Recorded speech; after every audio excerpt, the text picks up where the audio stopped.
Welcome to GwinnettDailyPost.com. Todd Klein and Will Hammack here talking football. And Will, this week we're talking about recruiting. Gwinnett always has some big-time recruits each year, but we also seem to always have some recruits that are kind of under the radar that end up doing very well on the college level.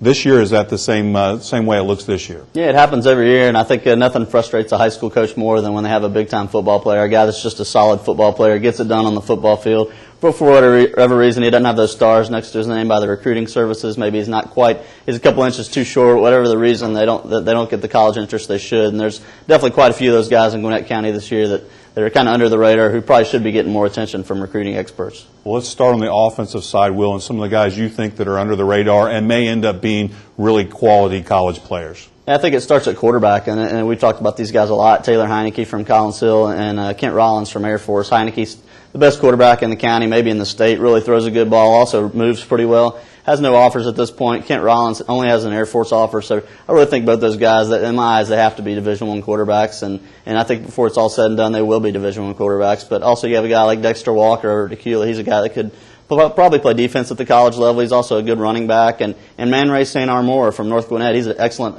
offensive lineman. Anytime you see North play, he's mauling people. So he's also an excellent offensive football player.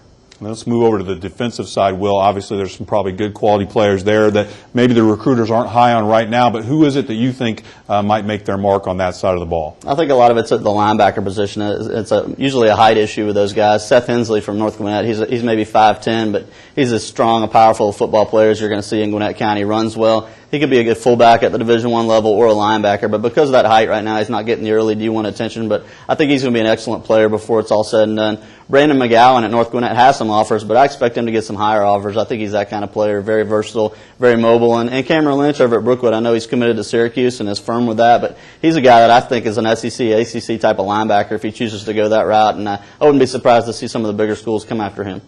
Well, that's all the time we have for this week. Please check back next week for more talking football at GwinnettDailyPost.com.